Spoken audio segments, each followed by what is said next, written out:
typically avoids sharing information with humans, but her cooperation is vital, even if his wolf bristles at such vulnerability. You saw her? Jamie gapes.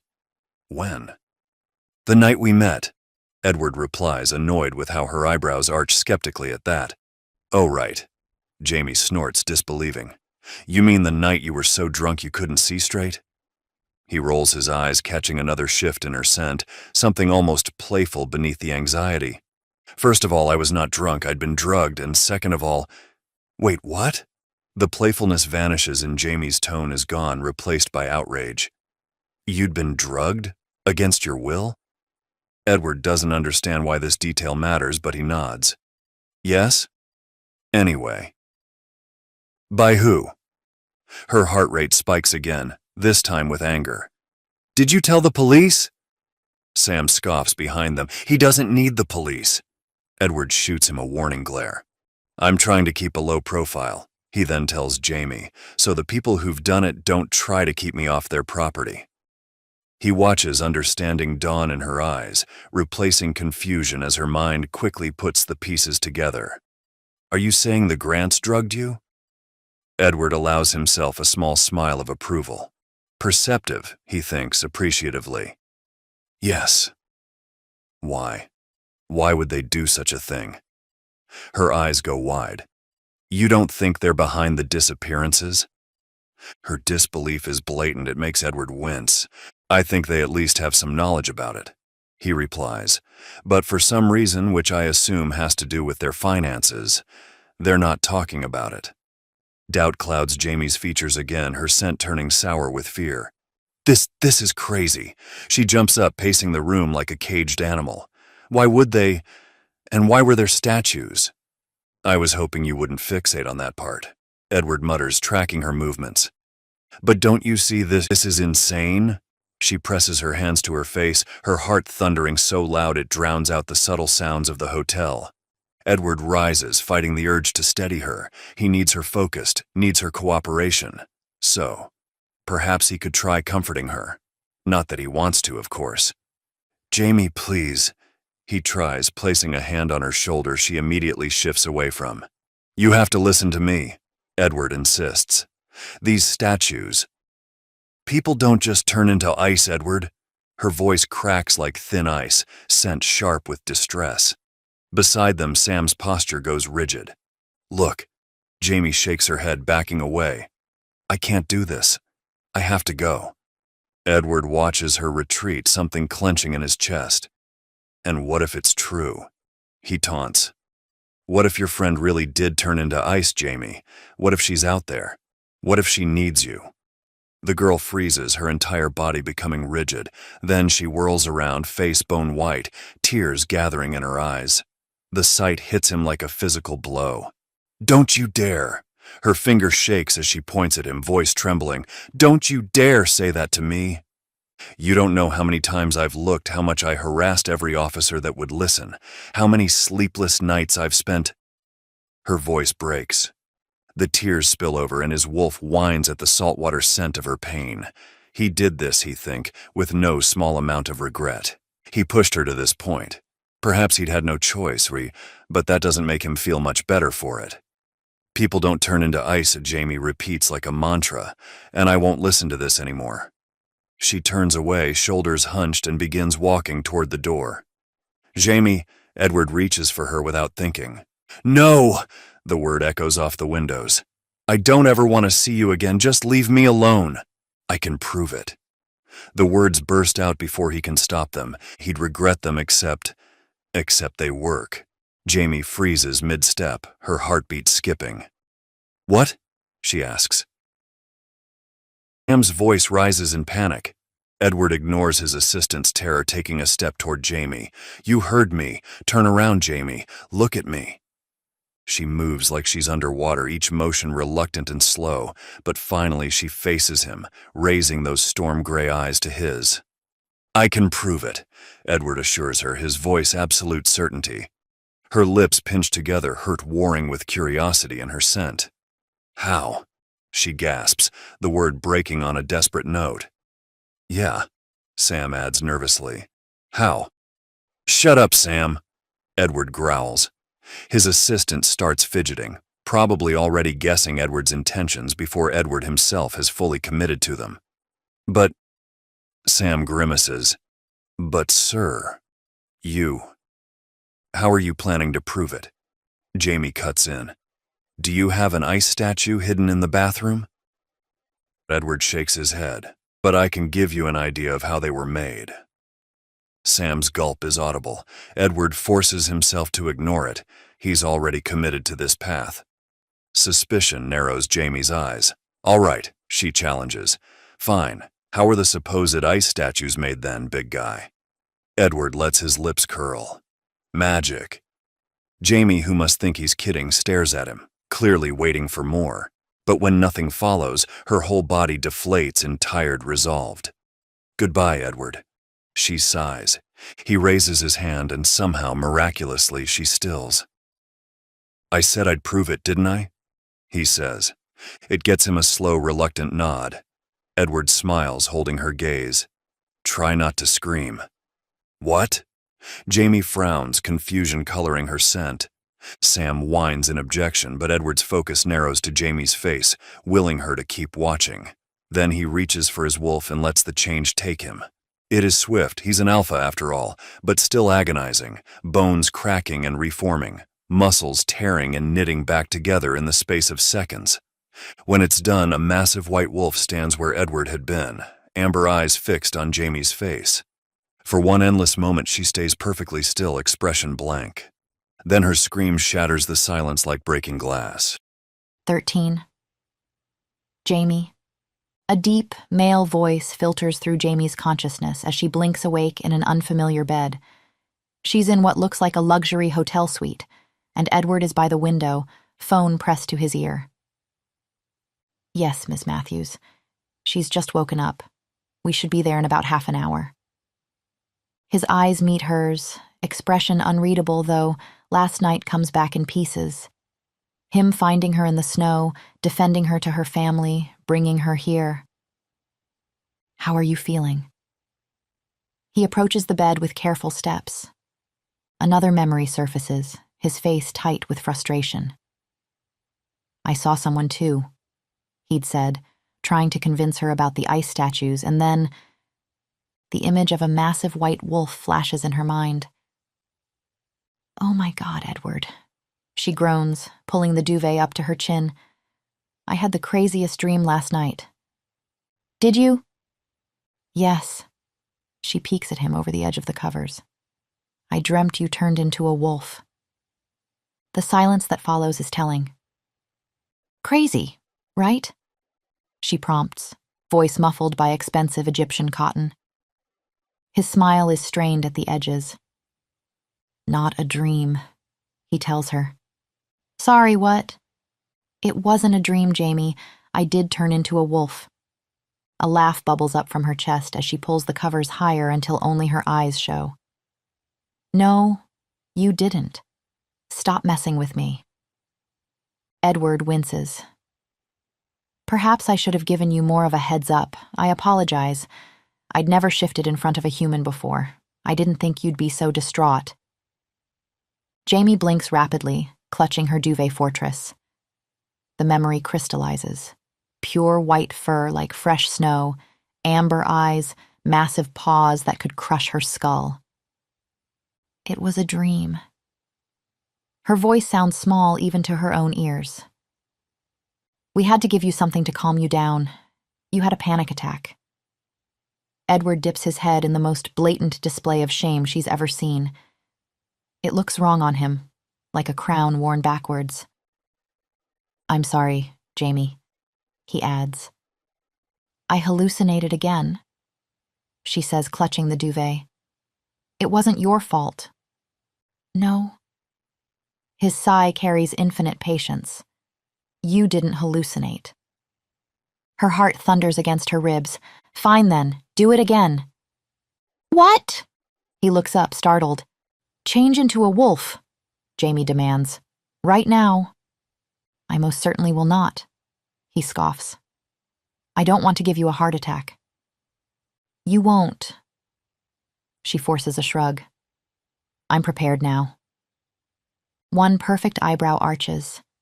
You just said you thought it had all been a dream. Jamie groans. Just do it. Do it now or I'm leaving. She sits up, covers falling around her waist. The change happens so fast she almost misses it. One moment Edward is giving her an exasperated look, the next his features contort.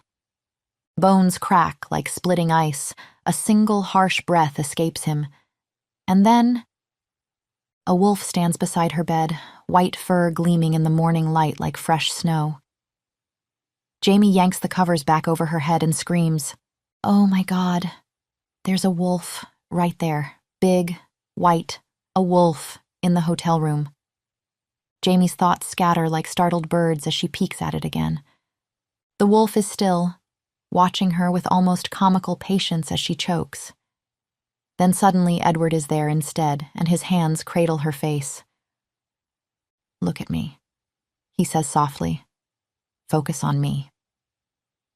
She does. He's beautiful in that overwhelming way of his, all sharp cheekbones and strong jaw, definitely, completely human. "Breathe." His voice carries a new rumble, something that seems to vibrate through her bones. "Through your nose, go on. Good.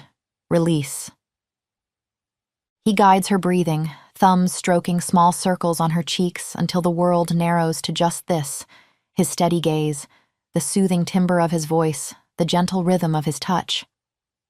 The panic recedes, replaced by something warm and pleasant. "Good," Edward praises.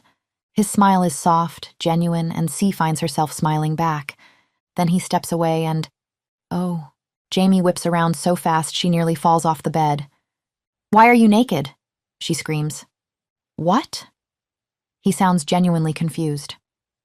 "Oh, I tore through my clothes while shifting. We usually remove them before." He clears his throat. "I'll put something on, unless you'd like me to change again." "Could you?" The question slips out before she can stop it. Now that the immediate panic has passed, she needs to see it again. The wolf. She needs to know she isn't crazy. "Look at me while I do," Edward instructs, like he somehow knows this will help convince her. She turns back and, oh. Edward's like something Michelangelo would have carved after having a particularly inspired dream. His skin is pale and flawless, muscles shifting beneath it as he moves with that predatory grace of his, dark hair trailing down his stomach, leading to, well, apparently everything about him is impressive. "You're still naked!" Jamie squeaks, though it comes out embarrassingly breathy. "Perhaps just focus on my face?" Edward suggests, amusement coloring his tone. Jamie bravely locks onto his eyes, determined not to let her gaze wander south again.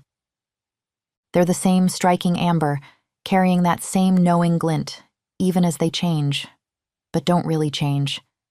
And suddenly, she's looking at a massive white wolf, who almost seems to look a little amused. Jamie stares at the wolf in wonder. It's really there, impossible, but undeniable. Her hand reaches out before she can stop herself. "May I?" The wolf, Edward, cocks his head. "Please?" She wiggles her fingers hopefully. The wolf lets out what can only be described as a sigh, then moves closer, settling beside her as she lets her hand sink into thick white fur. It's impossibly soft, warmer than she expected, like touching living silk heated by sunlight. It's real, she thinks, when something between a purr and a rumble escapes the wolf's throat. It's kind of cute how his eyes are drifting closed in contentment, she thinks, just as the sound of bedroom's door bursting open makes her jump. "Sir!" Sam exclaims. "Owen would like you to give him a call back before—" The assistant freezes, mouth hanging open. "Hello," Jamie greets cheerfully as Edward abruptly pulls away. "Miss Jamie." Sam's nod is awkward, eyes darting between them. "What does Owen want now?" Edward's voice makes her jump. He sounds irritated, and when she turns, he's standing there completely human and completely naked. "Maybe you could get dressed, sir?" Sam suggests mildly. Edward's eyes flicker to Jamie, who politely lowers her gaze, though not without considerable regret. Right. His footsteps retreat across the room. Sam offers her an encouraging smile. How are you feeling this morning, Miss Jamie? Better? She nods politely, suddenly realizing that yesterday, when he was supposed to brief her about Edward, he'd somehow forgotten to mention the whole turning into a giant wolf thing, which he clearly knew about. Wait, can you also change into a... Sam shakes his head. I'm a shifter, he explains carefully. But I haven't been granted a wolf. There's something in his controlled tone that suggests old hurt. What does that mean? She asks gently. I have most of the abilities all other shifters have, like enhanced senses or strength, but I can't turn into a wolf. Jamie's mind spins. You all have enhanced senses? There are more of you? How many dots? It's like a curtain being pulled back, revealing a whole hidden world, one where people can turn into wolves and... So wait. She clutches her head. What about vampires? Are they real? Oh, yes. Sam nods. Really unpleasant folks. Mermaids? Them too. The Loch Ness Monster? Nah. He shrugs. That one's a myth. Jamie gulps. And so, Natalie, Steph, they were actually turned into ice statues? Sam grimaces. Seems likely, yes. The words hit her like a physical blow. Steph never sent those postcards. Steph had been in that cave and maybe still is. I have to go look for her. Jamie launches herself off the bed. Her heart pounds with conflicting emotions, wild relief that she isn't crazy, mixed with horror crashing in. Oh, God, Jamie whispers. I abandoned her. I let them convince me I was crazy, and I abandoned her. Edward, who's reemerged from the bathroom, takes in her distress with knowing sympathy. It wasn't your fault, Jamie. Everyone banded together and convinced you what you saw hadn't been real. Of course you doubted yourself. Jamie's eyes snap to his, resolve settling in. I want in, she declares. In? On whatever it is you two are planning to do. Edward and Sam exchange a loaded look. You are planning to find everyone, right? Jamie asks, voice rising with anxiety. His brother? Natalie? Steph? We are, but... Edward clears his throat. I can't promise you they'll still be alive when we do. Jamie nods, throat tight. We still have no idea what exactly was done to them, Sam adds. Turning into ice is not exactly common occurrence. So what's our next move? Jamie asks. Meeting your family for breakfast because they're freaking out. Edward points to a box by the door. Get dressed. While Edward instructs Sam about covering their tracks with Owen, Jamie opens the box to find a white wool ensemble that probably costs more than her monthly rent in her size. Before we go. Edward's voice comes from much closer. She turns to find him standing near enough that she can feel his warmth, smell his crisp, winter pine scent. Sam has disappeared, and suddenly the room feels very small. Come here. Edward beckons, his voice carrying that gentle command. She finds herself moving before she can think better of it. His hands are impossibly warm as they catch her wrists, running his own against them in deliberate strokes. When his eyes meet hers, asking permission, she can only nod. Those large hands settle on her neck, and her pulse jumps beneath his fingers. What are you doing? Her voice comes out embarrassingly breathy. Scent marking you. His thumbs trace small circles on her skin. It's a thing mates do, and since you're supposed to be mine, I can't let you walk out amongst other shifters not smelling like me. Memory flashes, his touch that first night when he'd been on her couch and what he'd said. To keep me safe, then? She barely recognizes her own voice. Edward nods. It's also a mark. It claims you as mine." His voice drops lower as he adds, "So that no other wolf will try and take you." Jamie nods again, mind hazy. "Because you told other shifters I was your mate?" "Right." His fingers trace her collarbone. "For appearance's sake. I need them to believe I'm here for you, because I can't be apart from you. So I told them you were my fated mate." The words send a shiver down her spine that has nothing to do with fear and everything to do with the way his eyes have gone dark and intent. "What's a fated mate?" she asks. Edward's laugh is soft, intimate in the small space between them. "A soulmate of sorts. All wolves have one. But finding your true mate is very rare. I told them you were mine so that no one would doubt our connection." Victoria's golden eyes flash in her memory, another shifter, of course. One Edward had been trying to convince when he'd asked Jamie to kiss him yesterday. "But I'm not, though, right?" she asks, hesitant. "I'm not your fated mate?" His laugh becomes dismissive. "Of course not." He steps away, taking his warmth with him. Jamie stands frozen as she watches him disappear in the bathroom, all fluid grace and casual indifference. Her skin still burns where his hands had been. Interlude. The spirit. She watches from between snowflakes as the wolf walks with the bright girl, the one who cried for her frozen friend that night. They speak of her friends, these perfect silent ones she keeps safe in ice, and something in the wolf has changed. His soul no longer mirrors her frozen lakes. It flickers now, like the lights they string through her trees. Each time the bright girl moves closer, the stillness in him fractures, warmth seeping through like spring threatening her winter. She drifts nearer, curious and dismayed. This isn't right. He was perfect before, dark and quiet and alone, beautiful in his numbness. Now his edges soften when the girl laughs, his frozen heart cracking like river ice in thaw.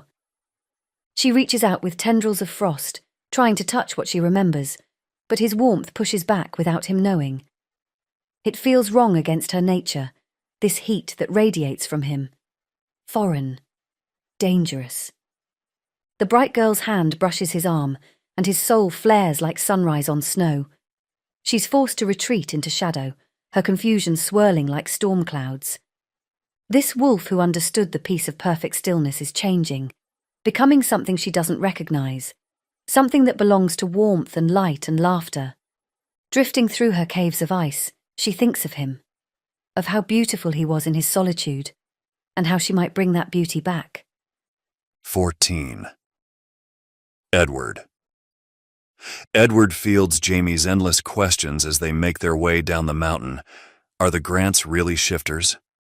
Yes. How many shifters exist? More than humans suspect, fewer than wolves would like. What exactly is a pack? And so on, and so on. He answers efficiently, trying to keep her focused on what matters, the night Stephanie disappeared. But 3 years of therapy and repression make excavating those memories like digging through ice. Steph and I went to Spiders. Jamie points to a modern structure jutting from the mountainside. It's a club, open all day, most of the night, people coming and going constantly. Her voice carries old guilt as she describes Steph's recent breakup, the drinking, the man she'd met at the club. He seemed nice enough, so I didn't think to stop her. Do you think he could have something to do with her going missing? Edward asks. Doubt it. Jamie shakes her head. I mean, you never known, but I haven't seen him around since that night. It must have been a passing tourist, and since others have gone missing after Steph. Edwards nods as they step off the lift into fresh snow. Jamie looks transformed in the clothes he'd sent Sam to purchase, a white wool ensemble that makes her look like winter personified. There's a new steadiness to her movements, a clarity in her storm gray eyes now that she knows she hadn't imagined everything. There's really not much to say. She sighs, boots crunching in the snow. I realized I couldn't see her anymore. Started asking around. The guy she'd been with said she'd gone home. I went outside to look because she'd had too much to drink and I was worried. Her brow furrows as she describes searching, specifically remembering not taking the chairlift down, but heading toward the woods instead. Why that direction? Edward watches her carefully. Did you hear singing like last night? She meets his eyes, a shiver running through her small frame. I think so. Distress clouds her features before hardening into determination. Yes, I did. I felt compelled to follow it. Unease settles in Edward's stomach as the snowfall shifts around them. What had been gentle flakes minutes ago now falls thick and heavy, gathering on Jamie's shoulders like a warning. She unconsciously grabs his arm, and he finds himself drawing her closer. The bar looms ahead of them, but Edward can't shake the feeling that something is watching from the white void beyond. As they step inside, though, Jamie stops shivering, but tension returns to her shoulders at the sound of voices upstairs. Her scent shifts, spring rain turns sharp with anxiety, and Edward's pulse stutters oddly. Perhaps he's fighting off a cold. I can't wait to tell them, she mutters darkly, gray eyes flashing with determination. The morning light catches in her hair, turning it to gold, and he finds himself distracted by the way it falls around her delicate face, which is probably why it takes him a second longer than it should to realize what she means by that. When it does, his hand finds her shoulder before he can think better of it. Jamie, you can't tell them, he says. She whirls to face him, protest clear in her eyes, but he continues. We keep our existence hidden from humans for a reason. I could get in a lot of trouble for having revealed myself to you. Edward thinks he should probably lay this important point more thickly, but Jamie is pouting now, and the clothes Sam selected fit her perfectly, the white wool making her look delicate but strong, and what did he want to say again? Why did you? Jamie asks. Her question catches him off guard with the way she's looking up at him through her lashes. Why did you tell me? Edward should have anticipated this, but somehow hadn't prepared an answer. His thoughts feel unusually scattered. I needed you to believe me, to tell me about Steph. He explains, the words coming out more defensive than intended. Jamie keeps watching him, expectant, but he finds he has no idea what to say. He doesn't like this sense of loss, the sudden awkwardness that comes with it. Jamie's pulse races beneath her skin. He can hear it, smell the sweet undertone it adds to her scent. He feels terribly inconvenienced. Is that all? She prompts softly.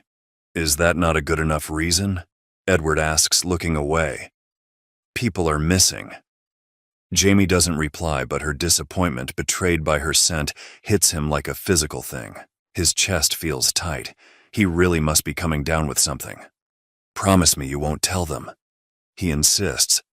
She gives a small nod, but her scent carries notes of frustration that make his wolf feel trapped. They climb the stairs, Edward forcing these thoughts down, along with his eyes which wander too long along the curve of Jamie's spine.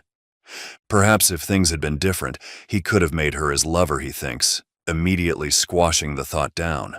Things aren't different, though, and he's not doing that. Talk about unnecessary complications. They climb the stairs to find Jamie's apartment completely transformed. Twinkling lights drape every available surface. Pine garlands wind around banisters and door frames. A tall Christmas tree dominates one corner, bare save for a slightly lopsided paper star covered in purple glitter that looks like it was made by enthusiastic child hands. 2 tables have been pushed together and dressed in cheerful red cloth, practically groaning under platters of food.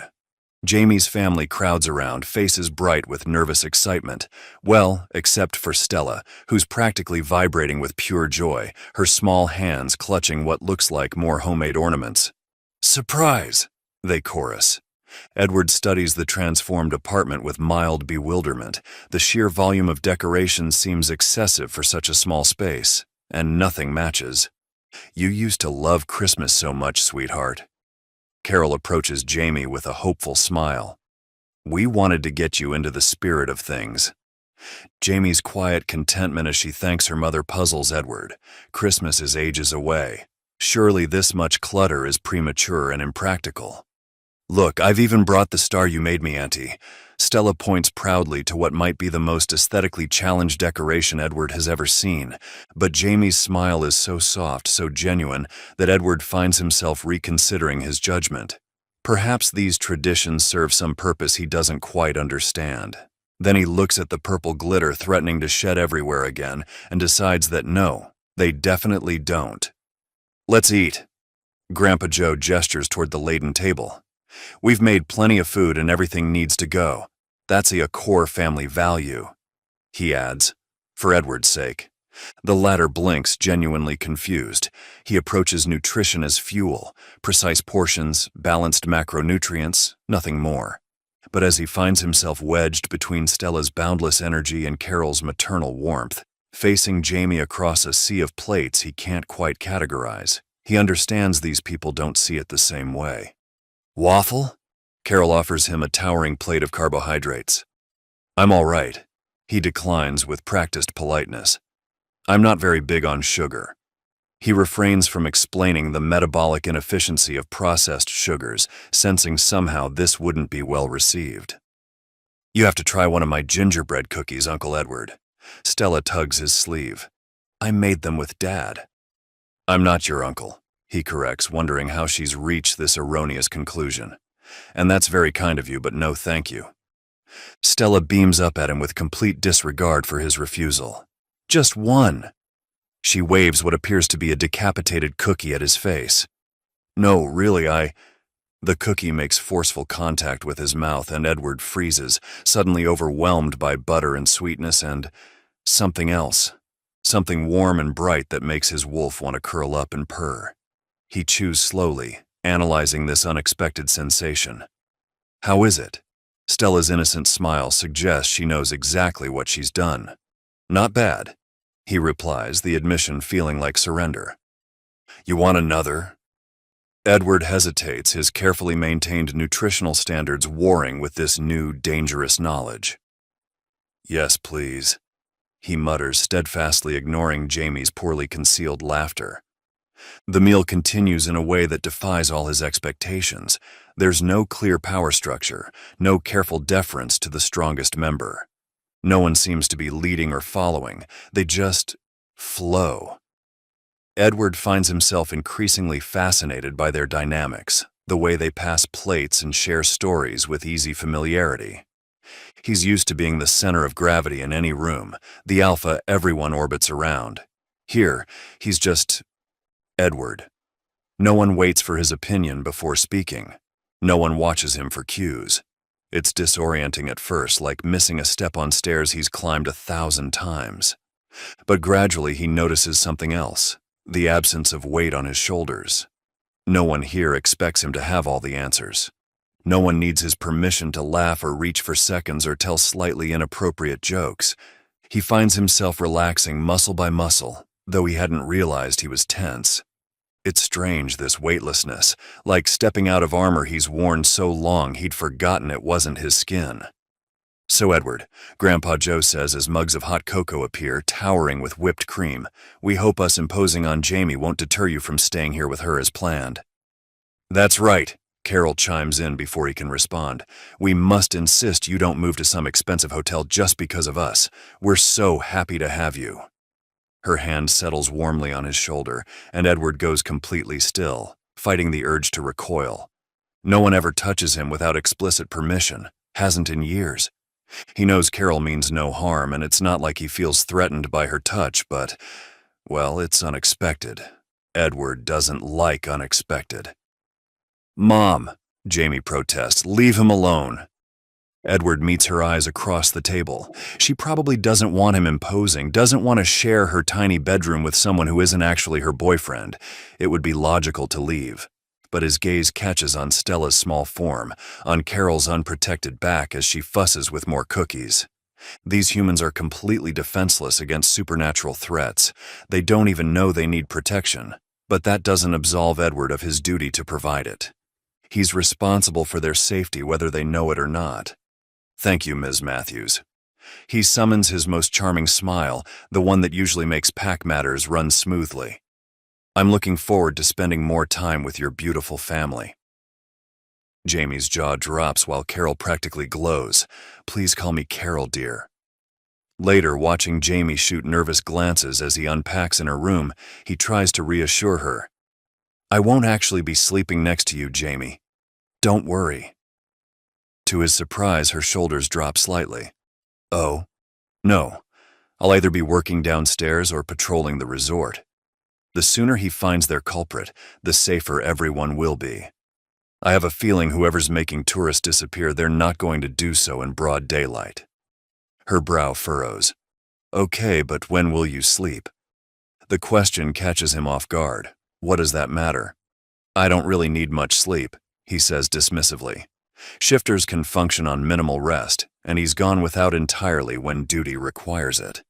Before Jamie can insist, Stella bursts in demanding they visit the Christmas market. Edward expects to hate it. Crowds of humans pawing through overpriced trinkets, the air thick with artificial pine and cinnamon scents. But Stella's joy proves oddly infectious, her small hand tucked trustingly in his as she drags them from stall to stall. By nightfall, Jamie's behind the bar, giving Edward the excuse he needs to meet Sam. He offers her family a practiced explanation about work calls, which isn't entirely false. Be careful, Jamie tells him softly as he heads out, concern coloring her scent. The worry vexes him. He's an alpha, perfectly capable of handling himself. Sam and I are going to check out spiders. Try retracing your steps through the woods from there. If we can't find anything, we'll check it out during together. Together. Her surprise carries a note of something else, something oddly pleased and almost touched. You would let me come along? Edward doesn't understand her reaction. You're a key witness. He adjusts his coat. And you and I are meant to do couple stuff, aren't we? She nods, something soft in her expression as he leaves. Her gaze follows him out, making his skin prickle with unfamiliar warmth. Probably just the heating system in this old building running too high. Christmas carols echo through the resort as Edward makes his way to the chairlift. Actual carolers perform in the town square, their voices carrying clear and pure through the crisp night air. He barely notices them. Sam waits at the bottom of the lift, bouncing slightly with nervous energy. How are things with the humans? Fine. Edward shrugs. Strange. Something in his tone must betray his confusion because Sam doesn't press further. The chairlift creaks into motion, carrying them up into darkness.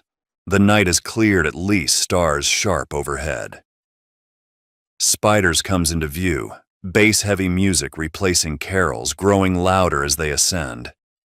I've reached out to the elders about ice-related magic. Sam's voice carries easily in the quiet. They've given me some possibilities. He lists them all to Edward as the lift drops them off by the club's entrance. Spiders assaults Edward's enhanced senses, strobing lights that make his wolf want to snarl, perfumes and pheromones thick enough to choke on. Humans press against each other, trading partners like they mean nothing.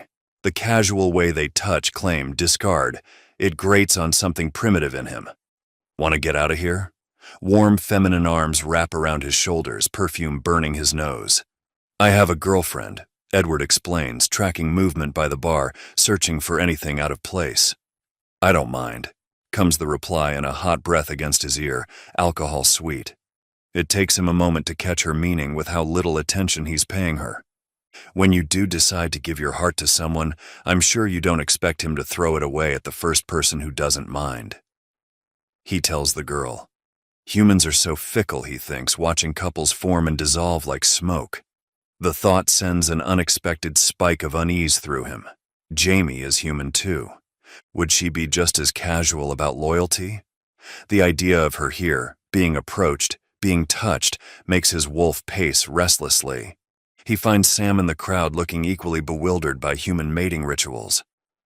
Sam, Edward says as they escape into blessed quiet, do you think I should explain to Jamie that I expect her not to wander off at the first opportunity while we're meant to be dating? His wolf bristles at the thought of her in a place like this, some random male trying to lure her away. Yes, he should definitely establish that would be completely unacceptable. He won't allow it. The woods embrace them with blessed silence, snow crystallizing in the bitter air. Here, Edward feels his tension ease. Moonlight paints everything silver and blue, their breath forming clouds in the still air. Pine needles crack under their feet, the sound sharp in the absolute quiet. This is his element, No grabbing hands or shifting loyalties, just the clean certainty of wilderness.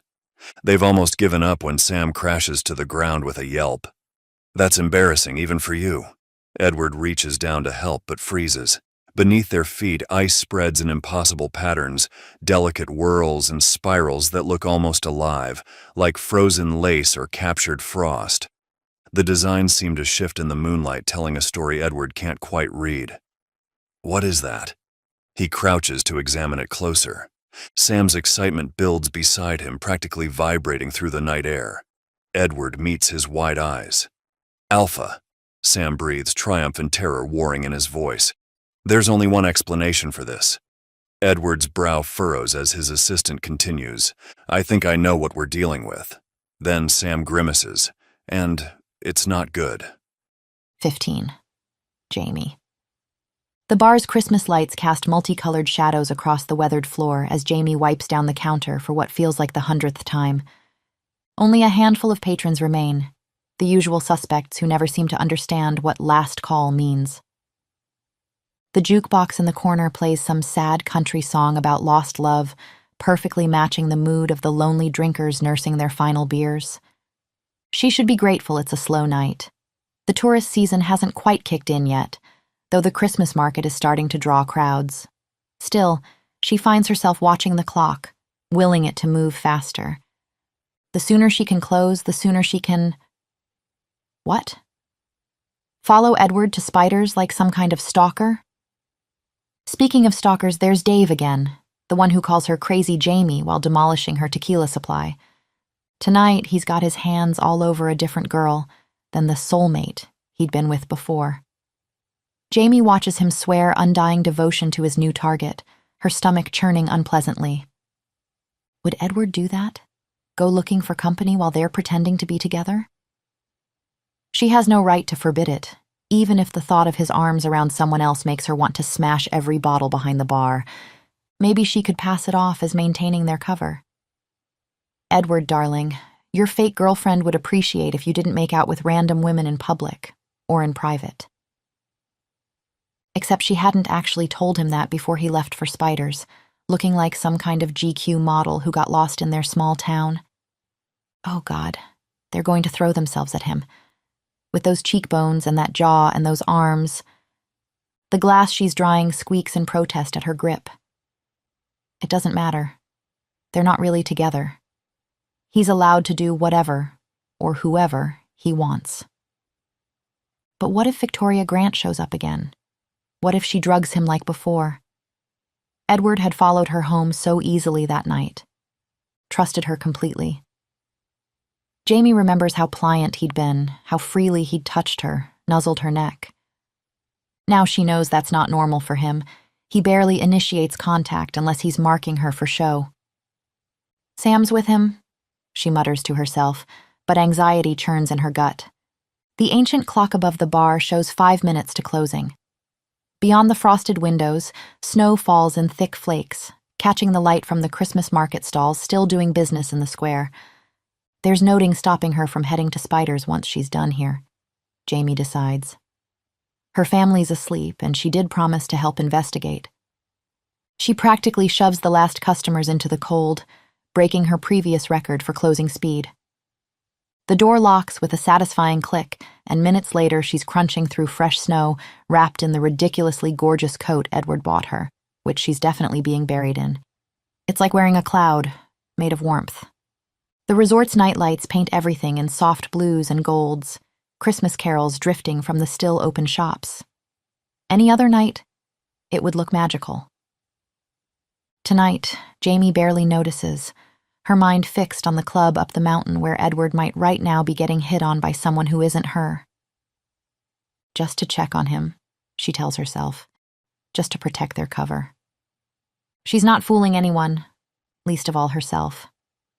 Jamie treads through fresh snow toward the chairlift, memories of Steph flooding back with each step. She'd been so dismissive of her friend's heartbreak back then. What did a few months of dating matter? But now she understands how quickly feelings can take root, how someone can slip under your skin in a matter of days. She misses Steph with a sudden, sharp ache, their Christmas shopping adventures, the way they'd steal ornaments from each other's trees, their terrible attempts at holiday baking. The guilt hits harder than the cold.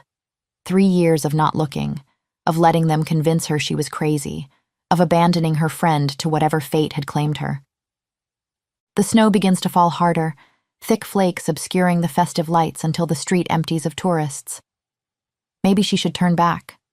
The chairlift probably isn't even running in this weather. But then she hears it. Singing. Her first instinct is to run, but the melody wraps around her like a familiar embrace. It speaks of loneliness, of being misunderstood, of wanting connection. Jamie's chest aches with recognition. The voice promises understanding, promises an end to solitude, and despite her fear, she follows. The song turns haunting, terrible, but she can't stop moving toward it. She's cold, so cold her fingers have gone numb. But what if it's Steph? What if this is her chance to make things right? Steph? Her voice carries strangely in the thick snow. Steph, is that you? A figure emerges from the white curtain, a woman made of snowflakes and starlight, her form shifting and reforming like a living blizzard. She stands with her back turned, beckoning with one crystalline hand. Jamie reaches out, her lungs burning with cold, unable to resist the pull of that otherworldly song. Strong arms yanks her backward, spinning her to face Edward's beautiful, horrified face. What are you doing? His voice carries something she's never heard before. Fear? He's breathing hard, golden eyes wide with what might be anger or terror. Relief floods through Jamie like a wave of warmth, and before she can think better of it, she throws herself into his arms. Thank God, she whispers against his neck. Edward goes rigid, every muscle tensed like he's preparing to push her away, but then, when I saw you run off, I thought. The words die in his throat as he awkwardly pats her back, like he's forgotten how to give comfort. Never mind. Behind them, the singing fades to silence. Edward carries Jamie back to the bar, depositing her by the dying fire downstairs, moving with that fluid grace that makes her heart skip. While she watches amber sparks dance in the hearth, he disappears, returning with a thick blanket that smells faintly of pine. She lets him wrap it around her shoulders, trying not to lean into his touch when his fingers brush her neck. The firelight catches his profile as he adds another log, turning his sharp features to gold. Here. He offers her a steaming mug of hot cocoa. I didn't make it, he adds hastily, as if this matters. There were leftovers. Jamie snorts. For someone so commanding, he can be endearingly awkward about the simplest things. And then, insufferably commanding about others. From now on, you're not to wander outside alone. He tells, in a tone that leaves no room for discussion, as if he has the authority to boss Jamie around. You can't tell me what to do, she exclaims, her blanket slipping as she straightens indignantly. How dare he, after saying she could help. We think we know what's been turning tourists into ice, Edward explains, settling beside her, close enough that his warmth seeps through the blanket. Well, Sam thinks he knows. He's doing more research. She falls silent. For about a second. Well, go on then. Spit it out, she demands. It's a nymph. Edward's expression is so serious she almost laughs. What? A nymph? Like a fairy? Those are real? He rolls those impossible amber eyes, firelight dancing in them. They're real. They're not fairies, and they're powerful. They're tied to natural phenomena or places usually. The one we're looking at is an oread, or so Sam believes, because of the ice patterns we found. Right.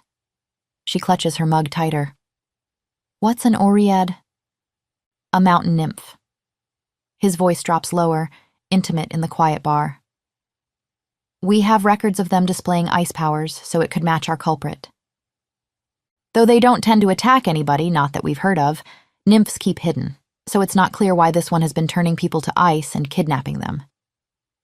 Jamie takes another sip, watching Hayam over the rim of her mug. Yesterday, she hadn't known people could turn into wolves, and now there are ice-wielding mountain spirits? The world keeps expanding in impossible ways. I still think Richard Grant and his pack have something to do with this. Edward pursues. The fire catches the tension in his jaw. This is all taking place on his territory, so he should be in charge of protecting the humans and his pack from the nymph. Why? Jamie frowns. I mean, why Richard specifically? Because he's the alpha of his pack, Edward explains as something shifts in his posture, more regal, more controlled. The leader, the one in charge, basically, and his job is to make sure other supernatural creatures do not. Wait. Does your pack have an alpha leader too? The look he sends her is telling. Oh, that would be you then. She guesses with a small nod. No, that makes sense. It would certainly explain the way he carries authority like a second skin. Anyway, Edward says, the firelight softening his stern expression. We're going to have to find this nymph, stop it, and figure out why the Grants haven't yet, all while making sure they don't try to stop us. Why would they? I don't know, which is precisely why we need to be discreet. He stretches, and her eyes catch on the play of muscle beneath his shirt. Jamie swallows audibly. That means more fake dating shenanigans, doesn't it? She asks, aiming for casual. If you don't mind. Edward replies. His hand settles briefly on hers, warm and strong, before he snatches it back like he's been burned. It would be very helpful if you could continue being my cover for staying at the resort. He adds. His face grows serious in a way that makes her want to smooth the worry from his brow. I do hope it won't be too much of an impediment, he concludes. An impediment? Jamie studies him in the firelight, all sharp angles and quiet strength. The man who carried her home through the snow, who's trying so hard to save people who don't even know they need saving. I'll endure it, she replies solemnly. You know, for Steph. Edward's answering smile is so full of gratitude she almost feels a little bit bad for it. 16. Edward. Edward watches Stella drag an enormous plastic candy cane across the bar floor with grim fascination. In the past week, the Matthews family has transformed every surface into what they call a winter wonderland. To Edward, it looks more like Christmas exploded. You have to help decorate, Stella insists, shoving tinsel into his hands. It's family tradition. He opens his mouth to explain he's not actually family, but catches Jamie's eye across the room. She's untangling lights with her mother, both of them laughing at some shared joke. The sound makes something in his chest twist unexpectedly. Fine. He arranges the tinsel with military precision. Stella immediately messes it up sideways, claiming it to be more fun. Days blur together in a riot of holiday activities. Ice skating, where Carol hugs everyone who makes it around the rink once, including him, though Edward thinks he endures it with dignity. Christmas markets, where Mark and Rebecca hold hands and feed each other sugared almonds like teenagers. Cookie baking, where Grandpa Joe starts a flower fight that leaves white handprints all over Edward's pristine shirt. You're supposed to enjoy it. Jamie laughs, reaching up to brush flour from his cheek. Her touch lingers, warm against his skin. For appearances, he tells himself. Nights are for working. He leaves his clothes folded neatly behind the bar, shifting into wolf form to search the resort grounds. The snow holds no trace of the nymph, though sometimes he thinks he catches fragments of song on the wind. Reports pile up on his laptop. Pack business doesn't stop for holiday cheer. Edward, dear, you look tired. Carol fusses one morning. She reaches for his face and he barely stops himself from flinching. I'm fine, he says automatically. His wolf hasn't slept in 3 days. The Grants watch them whenever they're in public, so he and Jamie maintain their cover carefully. His arm around her waist as they shop, her head on his shoulder during family movie night. He catalogs her scent, spring rain and sugar cookies now, purely for authenticity. Mistletoe, Stella announces with suspicious timing, holding a sprig above them. Jamie's lips are soft against his, tasting of hot chocolate. The kiss lasts exactly as long as necessary to maintain their story. If his wolf whines when she pulls away, that's irrelevant to the mission. "You need to sleep," Jamie whispers that night, catching him reviewing quarterly projections at 3 a.m. "I need to work," he corrects. The numbers blur slightly in front of him. Victoria Grant walks past the bar 3 times that day, her golden eyes calculating. Edward pulls Jamie closer, nuzzles her neck where his scent is strongest, purely tactical.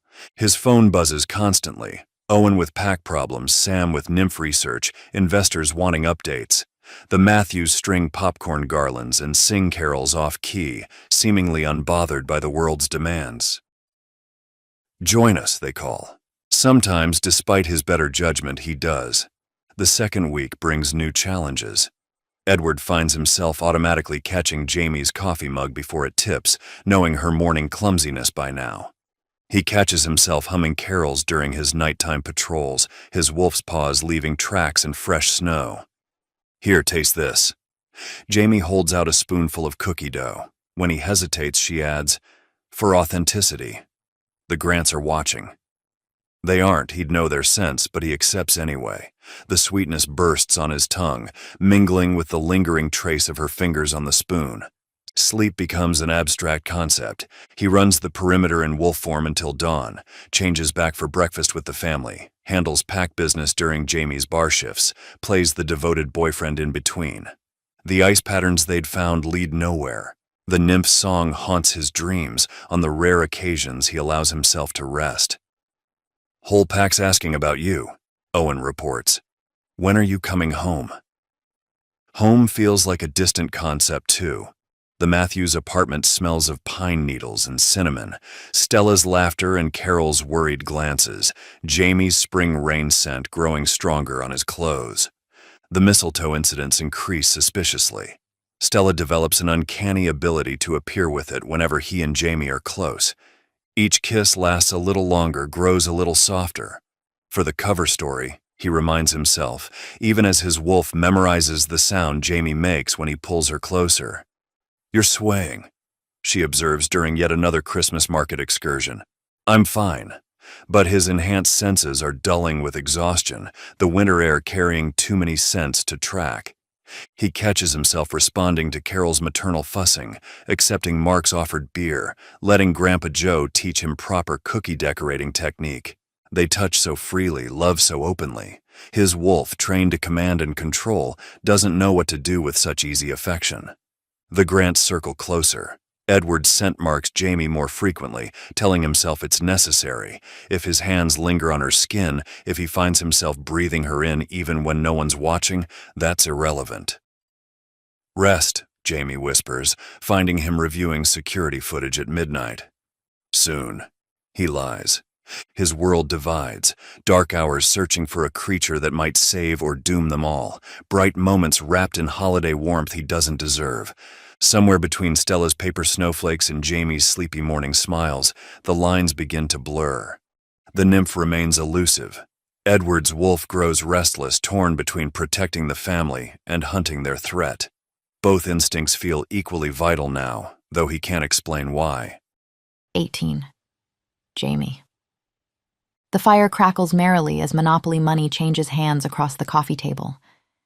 Jamie should be worried about her dwindling finances, but she's too distracted by Edward beside her. He's staring at the board with that glazed look he gets when humans particularly confuse him, like he's trying to decode some alien ritual. "Guys, we're out of marshmallows." Gravity of a natural disaster. A collective gasp of horror rises from the Matthews clan. Edward squints, that familiar crease appearing between his brows as he tries to parse their dramatic reaction to a mere snack shortage. Jamie pats his knee reassuringly, feeling some of the tension leave his frame at her touch. "I will not stand for this." Grandpa Joe raises his fist in mock outrage. "I'll go buy some more." Edward goes rigid beside her and Jamie feels her heart squeeze. He's been so worried about them, barely sleeping to keep watch. "There's a store at the end of the street." she reminds him softly, nodding toward the window where tourists still crowd the Christmas market stalls. It'll be fine. The tension slowly bleeds from his shoulders. He doesn't even protest, a sure sign of how exhausted he must be. As the game continues, Jamie pretends to focus on her properties, but she can't help tracking Edward's subtle shifts. His shoulders are gradually curving inward, his usual perfect posture crumbling. His head keeps dipping forward before he catches himself, jerking back upright with less grace each time. She tries not to stare, but catches her mother shooting concerned glances their way. Carol notices what Jamie has, Edward's eyelids growing heavier, his reactions to the game becoming slower, more distant. Jamie sends her mother a warning look. Don't say a word. The last thing Edward needs is to feel watched or weak. Stella gleefully bankrupts Mark, cackling as she collects his last dollar. Her father's protests die in his throat as Edward's head finally drops onto Jamie's shoulder, his breathing evening out into the deep rhythm of sleep. The room goes quiet. Jamie barely dares to breathe, afraid to disturb him. His weight is warm against her side, his usual winter pine scent softened by sleep. She catches her family exchanging meaningful looks, but ignores them, focused on the miracle of Edward, perfect, controlled Edward, finally letting himself rest. Just as Jamie is perfecting her death glare to ensure complete silence from her family, the front door crashes open. The day is saved! Grandpa Joe's voice booms across the room. Edward jerks upright so fast Jamie barely suppresses a groan of frustration. What's going on? He blinks at her, confusion softening his usually sharp features. Is it my turn? Jamie's too busy mentally composing her grandfather's obituary to answer. Grandpa! Stella's protest carries all the outrage of a wronged 6-year-old. You woke Uncle Edward up! Horror dawns on Grandpa Joe's face as he realizes what he's done. The marshmallow bag dangles forgotten from his hand. I wasn't sleeping. Edward's dignity would be more convincing if his voice wasn't still rough with sleep, a faint blush staining those perfect cheekbones. Jamie recognizes the tension creeping back into his shoulders, the same tension that appears whenever anyone suggests he might be anything less than perfectly composed and in control. Hey, whose turn is it anyway? She asks quickly, watching him relax slightly at the change of subject. But worry gnaws at her stomach. Edward keeps insisting he's fine, that shifters barely need sleep, that he's operating at peak efficiency. But the dark circles under his eyes tell a different story, and she's starting to suspect his shifter facts are more Edward being Edward than actual biology. Later, as she heads down to open the bar, her mother corners her by the stairs. Darling, Carol's voice carries that danger-sweet tone that means business. If you don't make sure that poor boy gets some rest tonight, I will, and you know I'm not above slipping him a Xanax. Jamie snorts, imagining Edward's horror at being called poor boy. He'd probably start citing his company's quarterly earnings in self-defense. But her mother's right. Tonight, she decides, Edward is going to rest, even if she has to sit on him to make it happen, which, now that she thinks about it, isn't the worst plan she's ever had. Jamie starts with reason, though she knows it's probably futile. You could nap while I run the bar, she suggests innocently. The bed's all yours. Maybe you haven't been sleeping because you're too polite to share. But Edward just waves her off, insisting he's perfectly fine, even as he stifles another yawn behind quarterly reports. Right. Time for Plan B. After her shift, she finds him in the back office, barking orders into his phone while rubbing his eyes like a tired toddler.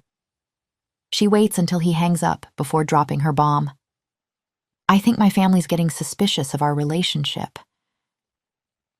They are? The guilt that floods his face almost makes her abandon her plan. Almost. Yeah, she nods gravely. I think it would help if they saw us retiring to bed, together. She emphasizes the last word meaningfully. You know, for intimacy's sake? Edward nods with such careful concentration that she has to bite back a smile.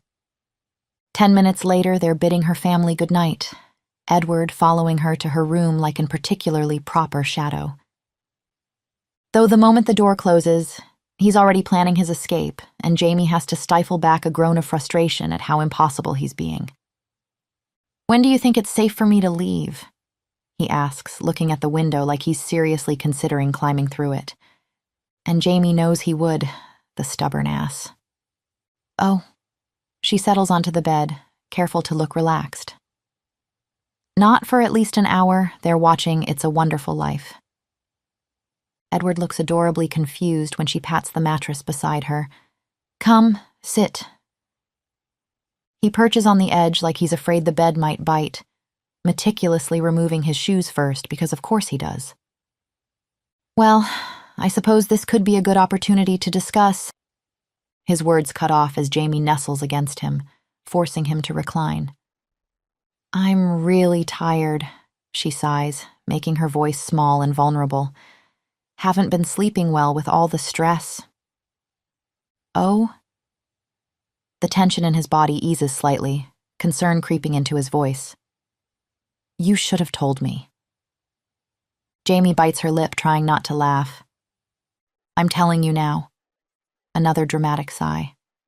"Nightmares." Edward's tone becomes grave. "I'm sorry," he says, sounding genuinely troubled. "We'll find this nymph soon, and if not, we'll pressure the Grants." "Can you just hold me?" Jamie interrupts because she wants him to relax, not feel more guilt. "While I fall asleep?" She can practically hear him weighing the pros and cons against her request. "Of course," he finally decides, arms settling around her with careful precision. Gradually, though, his breathing deepens and his hold on her grows less measured. "Should probably head downstairs," he murmurs after a short while, words blurring together. Rolling her eyes, Jamie raises a hand to threads her fingers through his hair. The effect is immediate. Edward melts against her with a soft sound that makes her heart flip. "Would you mind setting your alarm?" he murmurs, nuzzling closer like an oversized cat. "Just going to rest my eyes for a minute." "Will do." The lie comes easily as she massages his neck, fighting a triumphant grin. Already mostly gone, he manages a drowsy thank you before sleep claims him completely. Mission accomplished, she thinks with no small amount of satisfaction. Now for phase 3.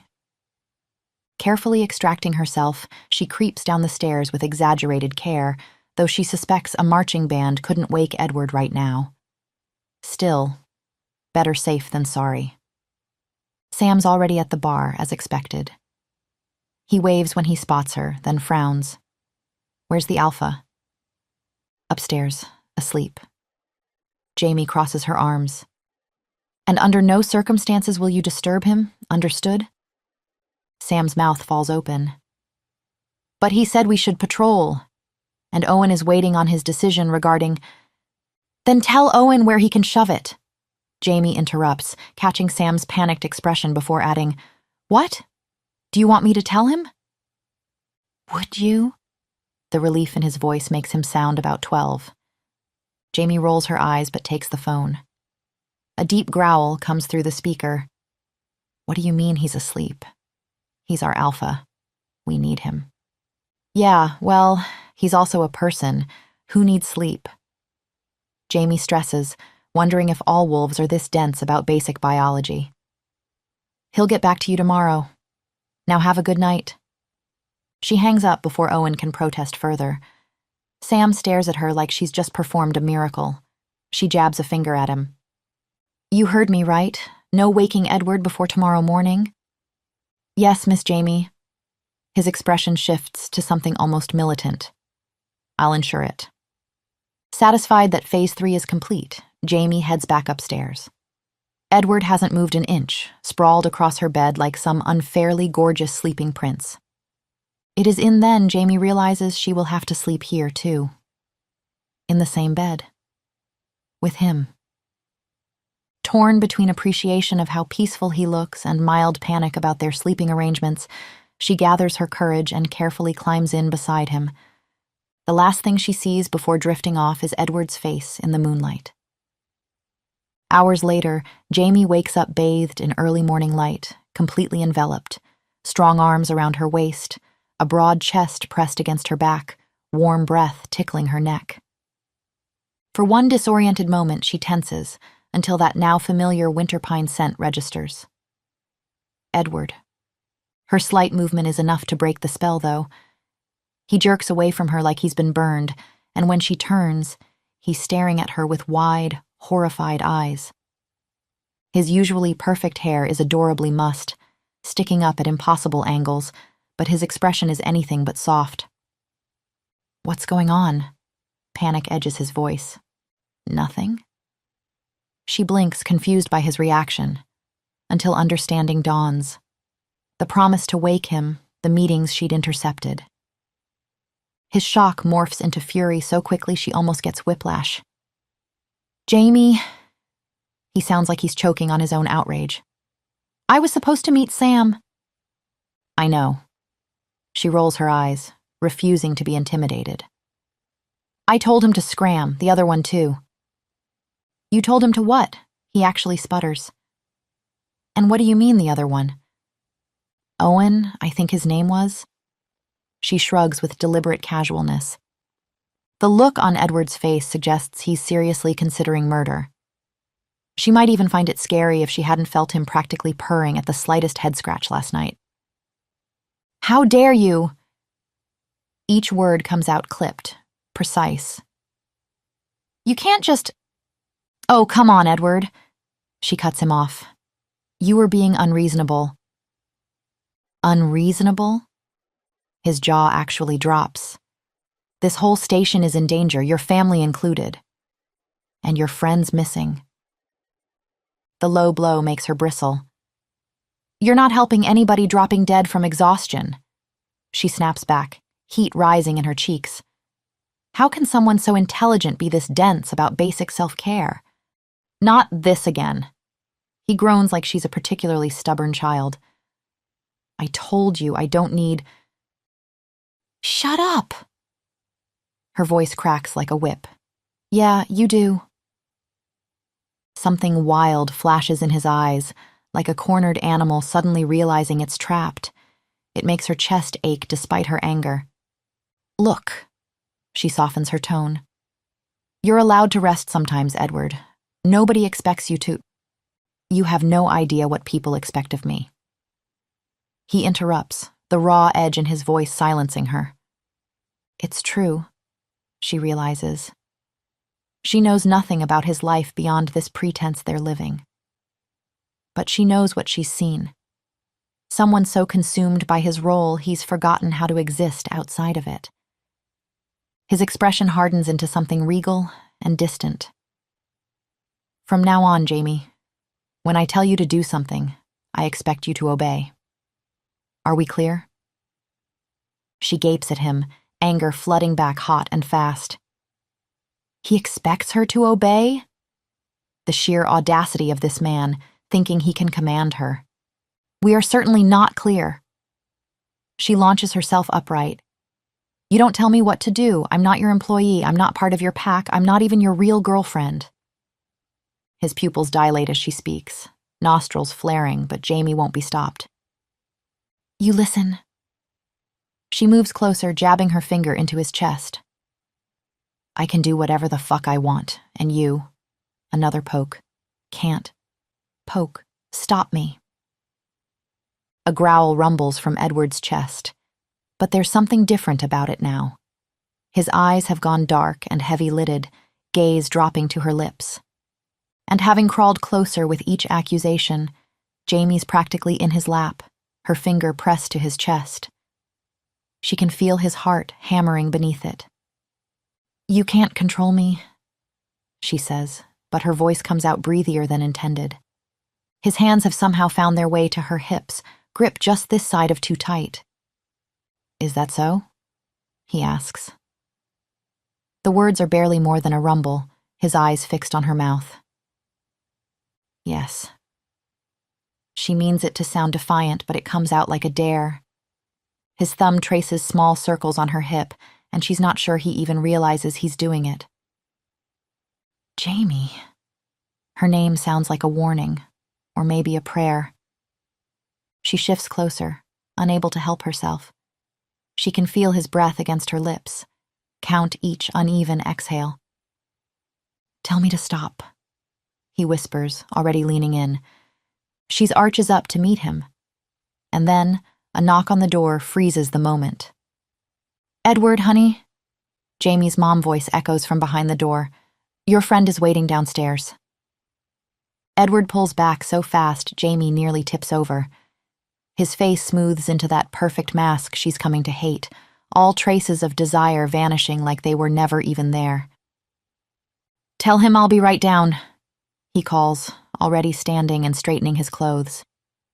His movements are precise, controlled, nothing like the man who'd just been looking at her like she was something to be claimed. "Edward," she starts, but he's already heading for the door. "We should discuss schedules later," he says, all business, like he hadn't been seconds away from kissing her.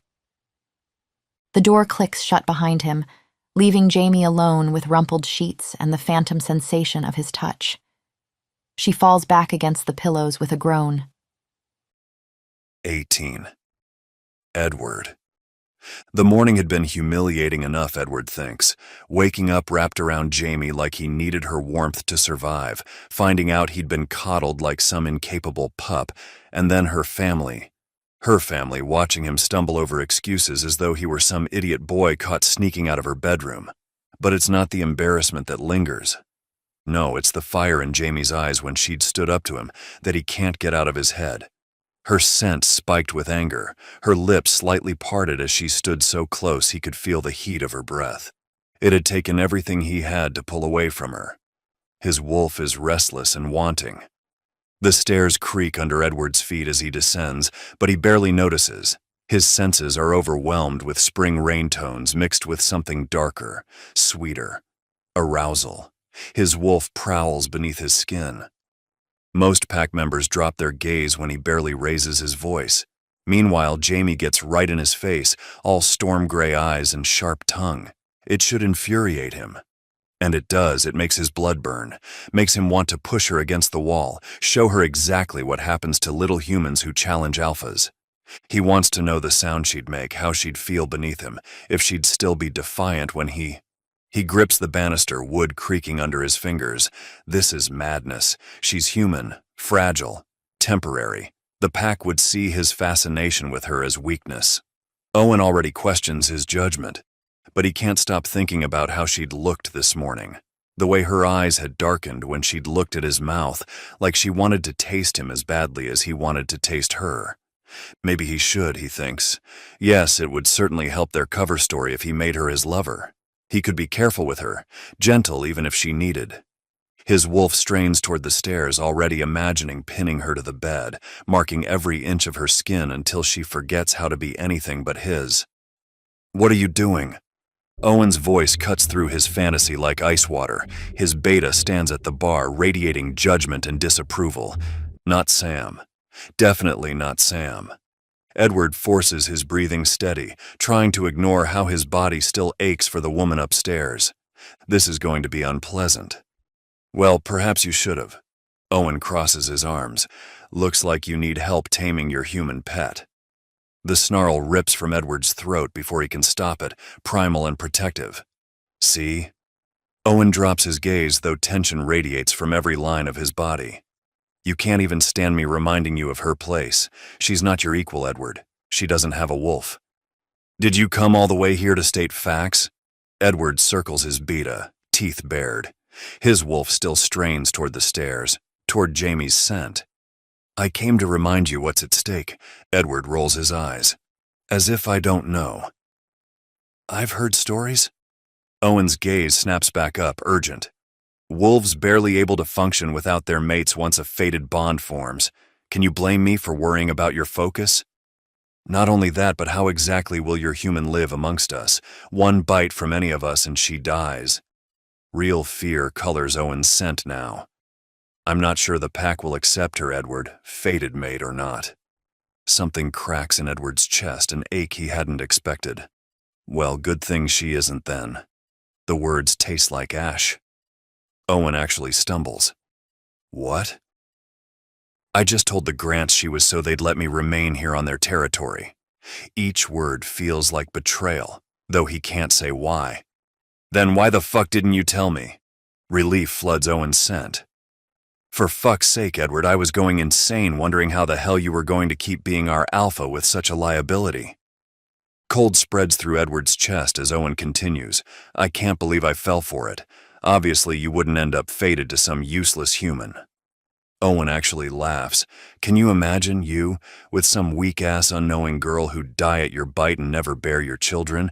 Well, thank fuck. He wipes his eyes. Crisis averted. Edward's wolf whines, and he realizes with sudden clarity that he'd wanted Owen to be wrong. Wanted there to be some way around the impossible barriers between him and the fierce, beautiful human upstairs who refuses to submit. But Owen's right. She isn't his mate. Edward forces a confident smirk that feels like a mask. Hearing Owen dismiss Jamie so casually makes his wolf pace restlessly beneath his skin. Jamie isn't useless, he says, crossing his arms. She's been helping. Helping you with your urges? Owen sneers. I didn't say you couldn't fuck her, Alpha. No one will care. Edward moves before he can think, pinning Owen to the wall. The wood creaks under his grip. He can accept that Jamie isn't his fated mate. She isn't even his real girlfriend. But hearing her discussed like she's nothing. Shut up. His voice carries deadly promise. Know your place.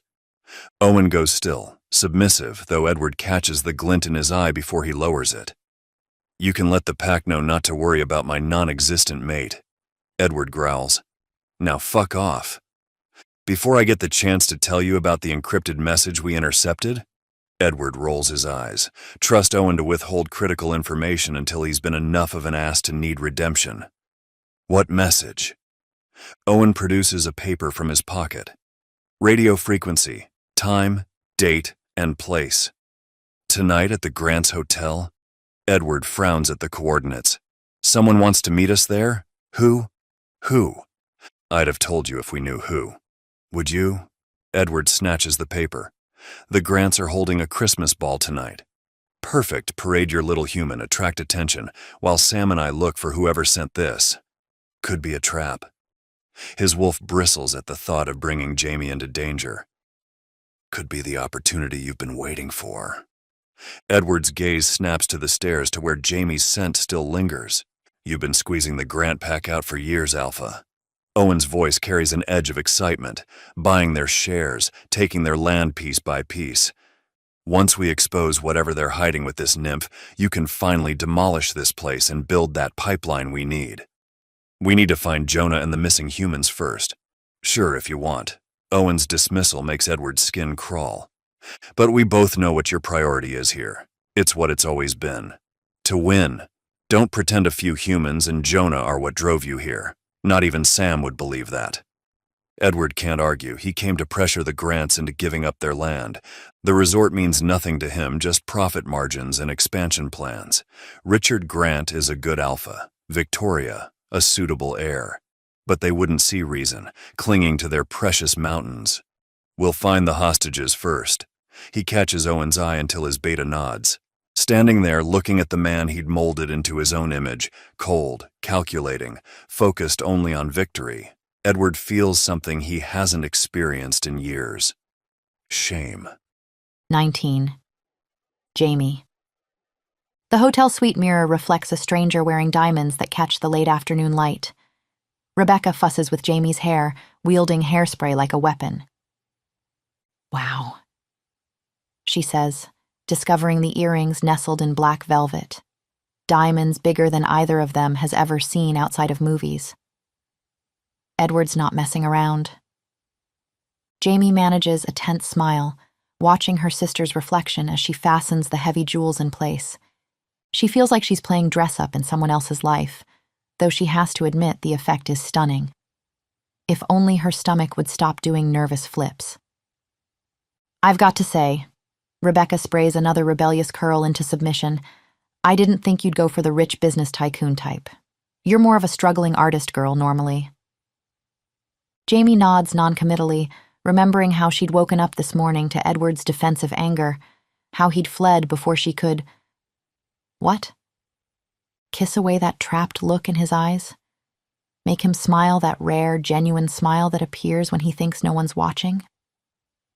She spent all day missing him, of all things. Missing his puzzled frowns at Christmas decorations, the way his eyes light up when he discovers a new sweet flavor. Missing his steady presence beside her, how he listens to her ramble with such careful attention, like her words actually matter. When did he stop being an annoyance and start making her feel special? Mom adores him, though. Says he's the politest man she's ever met. Rebecca adjusts Jamie's necklace in the mirror. I didn't think you'd go for polite either. He's not my boyfriend. The words burst out before Jamie can stop them. She can't bear one more second of pretense, not when her chest aches every time she thinks of him. Slowly, shamefully, she meets her sister's eyes in the mirror. It's all a lie. The day you arrived, he'd just woken up on my couch and I barely knew him, but you all assumed... And Mom looked so pleased with me for once that I... Jamie... Rebecca's hands still in her hair. Everyone looked so relieved, Jamie insists, that I was somehow moving on with my life, all because of some guy. Her voice catches as Rebecca's fingers resume their gentle work, grounding her. Jamie? Her sister's hand finds hers. I know. What? I know he isn't your boyfriend. How? Jamie turns in her chair. Wait, don't tell me. It's because you think he's way too attractive for me? That's why you didn't buy it? Rebecca snorts. No. Although, don't get me wrong, he is way out of your league. Thanks. Jamie slumps, careful not to wrinkle the silver silk. Oh, come on. Mark was way out of mine and I still snagged him, didn't I? Rebecca winks, adjusting another pin. That's not how I knew. I could tell you were lying because of how you looked at him. Jamie frowns at her reflection. What do you mean? There was no warmth in your eyes, attraction maybe, but no affection. Rebecca's voice softens. At least not at first. The silence stretches as Rebecca waits, patient as any cross-examining lawyer. Jamie's heart thunders against her ribs. It's different now, she whispers. She thinks of Edward asleep beside her, of the fear that flashes in his eyes when he thinks he's failing to meet some impossible standard. Then, of how he always knows exactly what to say when her anxiety spikes, like he can read her mind. Now you've caught real feelings? Rebecca's smile is knowing, gentle. Jamie groans, burying her face in her hands. Careful, her sister swats at her. Your makeup. Screw my makeup, this is a crisis. Her pulse races like it might burst from her chest. Rebecca catches her hands, forcing them down.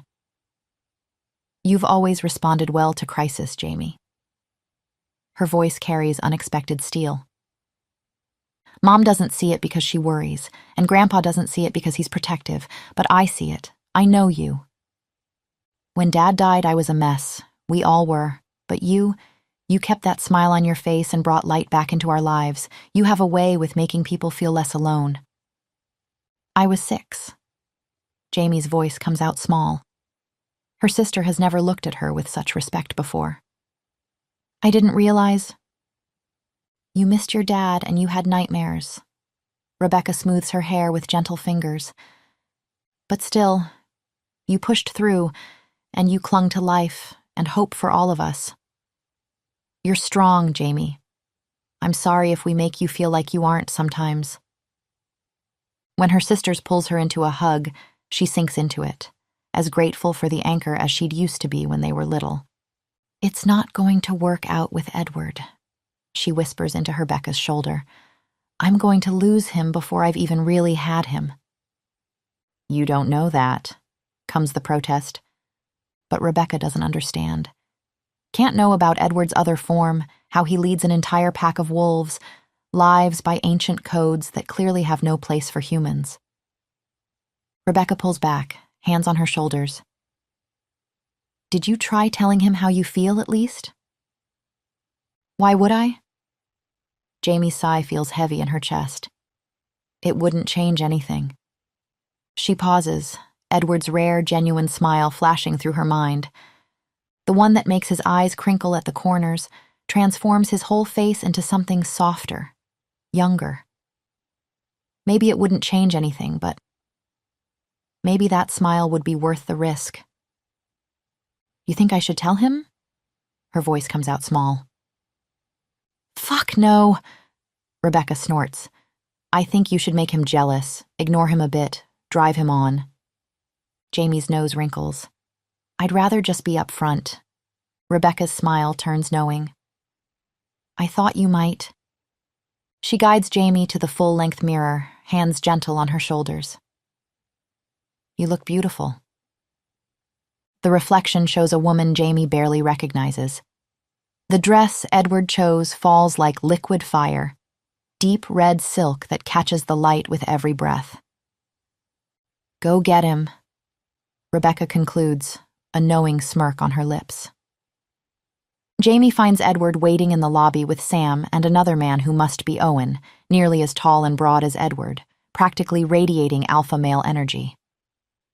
Edward turns before she reaches the last step, as if sensing her presence. His eyes widen almost imperceptibly, his gaze traveling over her with an intensity that makes her skin warm. She cleans up well, Owen smirks. I'm standing right here. You can address me directly. Jamie takes Edward's arm, enjoying how the muscle tenses beneath her fingers. Owen's expression darkens, but Edward's low growl and sharp, shut up, silence whatever retort he'd planned. The ballroom takes her breath away, crystal chandeliers casting rainbows across marble floors, garlands of white roses and fairy lights transforming the space into something magical. Through the crowd of elegant guests, she spots Victoria in ice blue silk and her father Richard, who offers Jamie a friendly wave. You know him?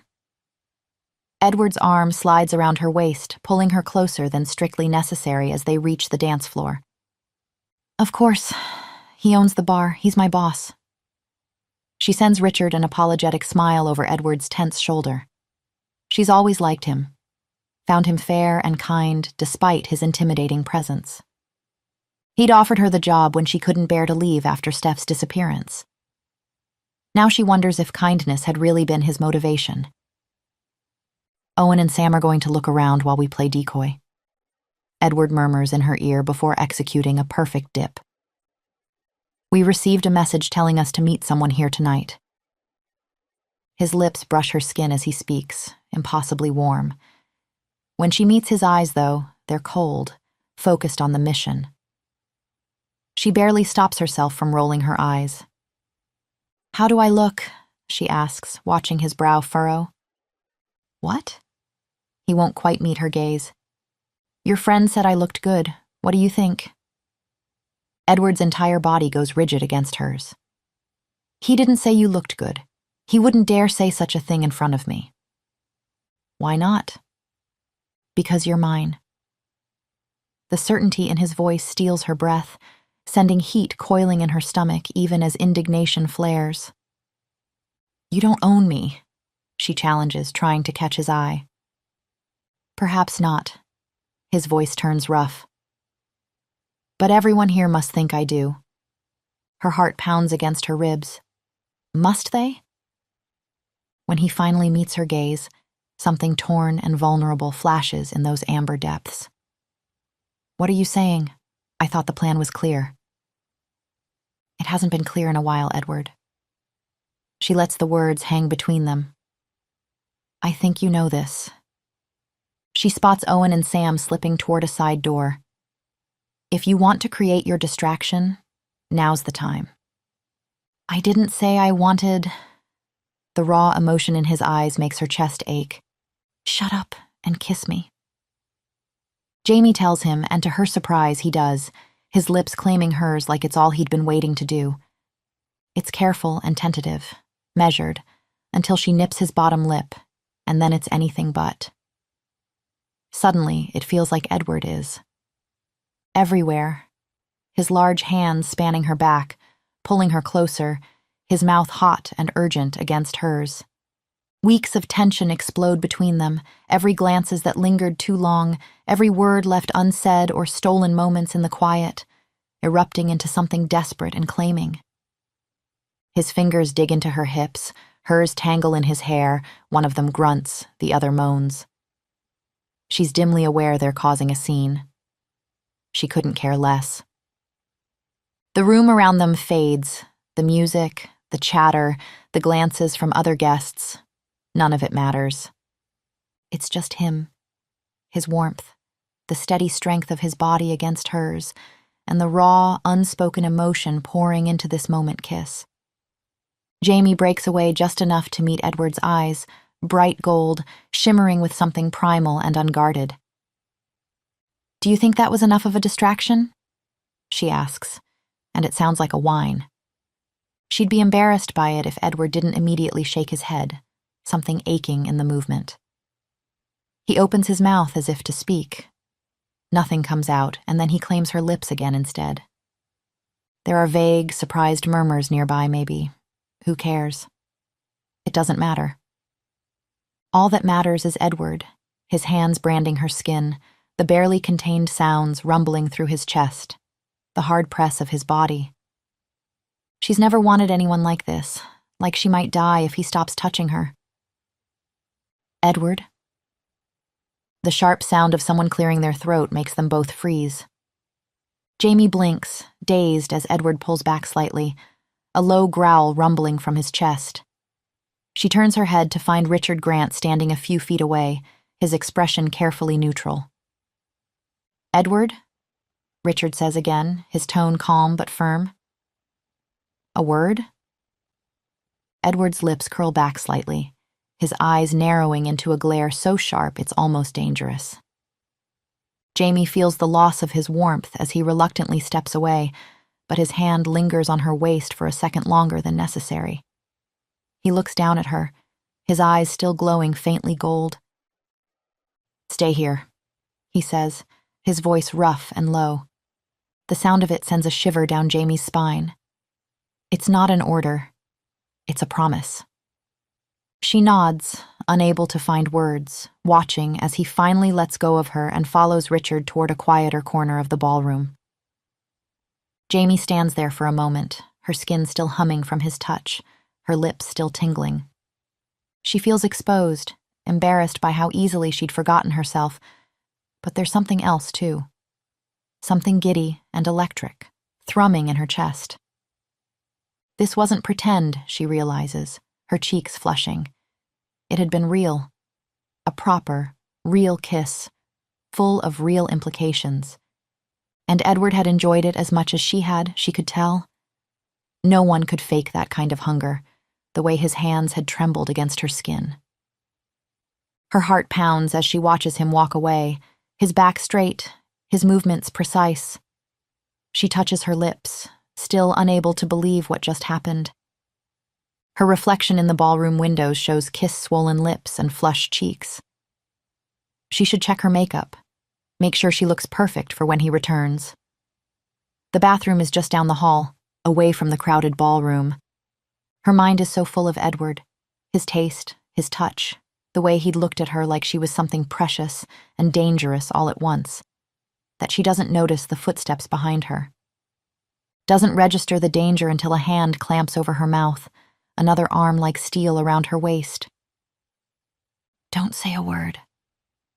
A woman's voice cold as ice against her ear. "And come with me." 20. Edward. Edward follows Richard down wood-paneled hallways, his wolf bristling at having his back to another alpha.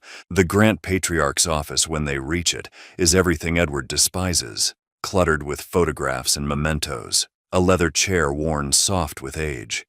Pictures of Victoria as a child scatter the desk, along with what must be generations of Grants. Sentiment, weakness. Edward's own office is steel and glass, designed to intimidate. Richard catches him studying a family photo.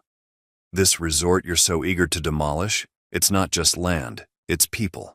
Memories, though someone as cold as you probably can't understand that. Edward's lip curls. I understand what an alpha must do to protect his pack. Your sentimentality hasn't protected yours very well, has it? Protect? Richard's laugh holds no humor. Is that what you call buying my shares under false pretenses? Pretending to help while plotting to take everything? I'm offering you what any good leader would, a chance to benefit your pack. By stealing land that's been in our family for generations? By joining our packs. Edward keeps his voice measured, though Victoria needn't worry. I'm not interested in sharing my throne. A growl builds in Richard's chest, the air growing thick with tension. Then his phone rings. You should get that, Edward tells him when Richard just stares at his desk warily instead of picking up. And because the older man doesn't look like he is going to comply, Edward does so in his stead, his eyes fixed on Richard in challenge. He grabs the phone and promptly puts the call on speaker. Owen, he then asks, almost certain he'll find his beta on the line. Right on time. As expected, sir, comes the reply. Edward grins at Richard. Did you find who we'd been looking for? He then asks Owen in a smooth tone. Sure did, comes the reply. We've got Jonah's mate right here, and there's something she'd like to say to her alpha. I assume he's right here? Edward gives Richard a peaceful smile. Sure is. You say what you need to say, Reem. Don't hold back. We've got you now. Richard scowls, furious at Edward's implications, namely that a member of Richard's pack would come to Edward for help against her own alpha. Alpha? A woman's voice echoes, desperate and raw. It's over. They know everything. You hear me, Richard? Everything. Richard's eyes lock with Edward's. Whatever you think you know, he says carefully. You don't know the half of it. I know you're keeping Jonah captive, the humans too. Reem's voice breaks. And I know you've been holding me captive for weeks in order for me to keep quiet about it. But he's my mate. You can't hide him from me. Her sobs echo through the line as she begs for her mate's return. Separating two mates. Edward tusks, giving Richard a mock, disappointed glance. See, I may be cold, but even I know that's just cruel. Richard sneers. I told you before, Reem, he says into the phone, though his gaze doesn't leave Edward's face. I can't help you. Not anymore. But maybe Edward can. This has the merit of drawing Edward's attention, and not in a good way. Something tells him he isn't going to like what comes next. What are you talking about, Richard? He asks. Do you need my help with your nymph problem? Is that it? Richard rises slowly, authority settling over him like a cloak. To Edward's dismay, he doesn't take his bait, neither denying or confessing anything about a nymph just yet. Before I tell you, let me be clear. What I'm about to ask isn't a favor. It's a demand, one with consequences if you fail to comply. Edward's eyebrows rise. Finally, the real alpha emerges from behind the grandfatherly mask. And what exactly do you think you can threaten me with? He lets his own power fill the room. I have the bigger pack. Proof of your involvement in covering up whatever's harming humans on your turf, meaning there'll be no one taking your side. I even own most of your company. What do you have, Richard? The older alpha's smile turns predatory. I have your mate. And if you want Jamie back, you'll do exactly as I say. 21. Jamie.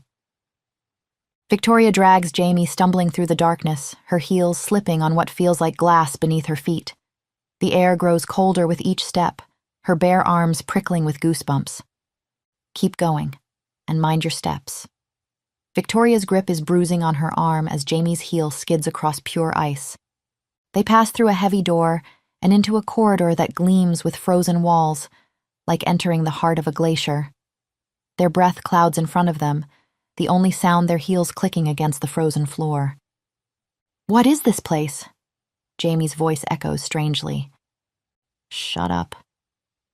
Victoria pushes her forward into what can only be described as an ice cave, walls of translucent blue-white rising to a domed ceiling, like some twisted underground bunker carved from winter itself. And in the center, Steph! The scream tears from Jamie's throat. Her best friend stands frozen in perfect, terrible detail, exactly as Jamie remembers from that night. One hand raised as if to ward something off, fear etched into features preserved in crystal clarity by the ice. Jamie stumbles forward, wraps her arms around the frozen form. The cold burns through her silk dress, but she can't let go. "I'm sorry," she whispers against the ice. "I let you down. I'm so sorry." Then she sees the others. Natalie, the missing ski instructor. A man who must be Jonah. He has Sam's eyes, even frozen, and more. So many more, trapped in eternal winter. Are you hiding them here?" She turns to Victoria, horror choking her. Victoria shrugs, though something like shame flickers across her face. "Don't have much choice, do we? With your mate breathing down our necks?" "Don't blame this on Edward. He's been trying to help." Victoria's laugh is bitter. "Is that what he's been telling you? Of course it is. He must have acted all high and noble, pretending to care about this guy." She gestures to Jonah. "And your friends?" "He doesn't need to pretend. He's been trying to force us into giving him our land, if not control of our pack." Victoria's fangs flash. "We wouldn't be in this mess if it weren't for that power-hungry asshole." The words don't make sense. Edward is just trying to help Jonah and the others. He says it's his responsibility as Alpha to protect humans from supernatural threats, that you and your father should have protected everyone here. "Of course we have." Victoria's outrage fills the cave. "It's all we've been trying to do, you idiot. But Edward Carver has us by the balls. He tricked us into letting him buy more and more of our company's shares, supposedly to help us stay afloat, but really to push us into a corner." "Why would he do that?" The cold seeps deeper into Jamie's bones. "Because he can, Jamie. This is about power. It's been about power all along. He doesn't care about your friends or even Jonah, at least not like he cares about expanding his business empire. He wants to destroy this resort. Did you know that?" Jamie shakes her head, unwilling to believe. "If this is true, he must have a good reason." "Oh, shut up," Victoria sneers. "Just because he's handsome and bought you a pretty dress, you think he's not a killer?" "Please." She rolls her eyes. "He's an alpha, obsessed with power and control. Or are you really so blinded by his pleasing smiles that you've failed to notice?" Jamie thinks of Edward playing with Stella, listening patiently to her mother's stories for the 5th time. The way he looks at her sometimes, when he thinks she won't notice. "You're wrong about him. He's a good person." The words come out stronger than she feels. "I know he is." Victoria's smile turns cruel. "We'll see about that. He'll have an opportunity to prove himself soon enough." "What do you mean?" "I mean you'll soon see him for who he really is." Ice crystals form in Victoria's breath. "And I wouldn't want to ruin the surprise, Jamie. But I doubt you'll like what you see very much." Victoria leads Jamie to a hidden door at the back of the cave. Behind it lies a control room filled with monitors showing different areas of the hotel, the opulent lobby, the crowded ballroom, the restaurant. "This used to be the security floor before," Victoria explains for some reason. "But it's like the ice of the statue spreads down here." This might have been relevant information if Jamie wasn't focused on one of the screens. Her breath catches when she spots Edward on one of the screens, standing in what must be Richard's office. His face is a mask she's never seen before, cold and distant, something predatory lurking in his eyes. "What is it? He doesn't look at you like this." Victoria's sneer carries a hint of pity. "You're his mate. It's different for you. Lucky for us, I suppose. Before you, we had nothing on him. Guy has no weakness. Well, had." "What do you mean?" Jamie watches Edward's rigid posture, the dangerous set of his jaw. "Just listen." Victoria presses a button and sound fills the room. "I have your mate. And if you want Jamie back, You'll do exactly as I say.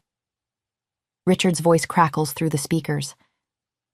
Victoria's hand lands unexpectedly on Jamie's shoulder. Don't be scared. We won't actually hurt you. The almost gentle tone surprises her. We just need to put pressure on Edward. Jamie can't look away from Edward's impassive face as he asks, "Or what?" "Bastard," Victoria mutters beside her. "Do you even need to ask?" Richard sounds confident. "Aren't you worried about your mate turning to ice like Jonah and the others you supposedly want to rescue?" Jamie holds her breath, searching Edward's stern features for any sign of the man who'd kissed her so desperately an hour ago, but his eyes hold only cruel amusement. "Do I worry?" His casual shrug makes her stomach drop. "I might have if Jamie were my mate. I suppose I would have felt compelled to worry, wouldn't I? How inconvenient that would have been." His smirk turns vicious. "Lucky for me, though, Jamie isn't my mate. I've just been saying she is so you'd let me wander as I pleased." Jamie tries to bury her hurt. She knew this, after all. She's always known. "You didn't seem so indifferent to her earlier at the party," Richard notes, though his confidence wavers. Edward's laugh is cold enough to rival the ice cave. "I didn't say I didn't find her pleasing to look at, but I also find your daughter pleasing to look at. And unless I wasn't clear before, I don't plan on throwing away my plans for a pretty girl." The words hit like physical blows. Jamie's chest constricts. "So whatever it is you want to do to Jamie, Richard." Edward settles back in his chair like a king on his throne. "You go right ahead. See if I care." 22. Edward. Richard settles into his chair, fingers steepled under his chin. The resort wasn't making money like before, and as you know, Edward, thanks to you we needed money more than ever. Edward sighs, weary of the accusations. "I didn't make your business fail, Richard. You did that all on your own." "Well, you certainly seized the opportunity to bring us down lower, didn't you?" Richard's sneer fades into resignation. "Winters didn't bring enough snow. No snow meant no tourists, and no tourists, well, even less money. We were getting desperate. I knew we'd have to sell, and selling meant ceding the pack to you." Edward doesn't bother hiding his satisfaction. It had been exactly what he'd been counting on. But then the snow came back miraculously. He leans forward. "How did you manage that?" "You know how." Richard meets his gaze steadily. "The nymph." Edward draws a sharp breath. They'd been right all along. "How did you find one? How did you bring it here? How do you control it?" "I don't." Richard grimaces. "Well, not exactly." He pinches the bridge of his nose. "When I was a child, my mother told stories about nymphs. How they protect nature, make it thrive. How their powers bring balance, but I'd never seen one, never thought I would." "So how did you come across this one?" Richard hesitates before shrugging. "I might as well tell you. You want this land, you should know what comes with it." He pauses, gathering his thoughts. "One night I drove to town to meet a contact, an elder from another pack with knowledge of magic. I thought maybe he could help with the snow. I was desperate, thought if I could just make the weather colder." He catches Edward's skeptical look. "Don't look at me like that. I knew it was hopeless. Or I thought it was. I walked into the bar where we'd agreed to meet, except when I crossed the threshold I ended up somewhere else." "Somewhere else?" Edward's frown deepens. "What do you mean?"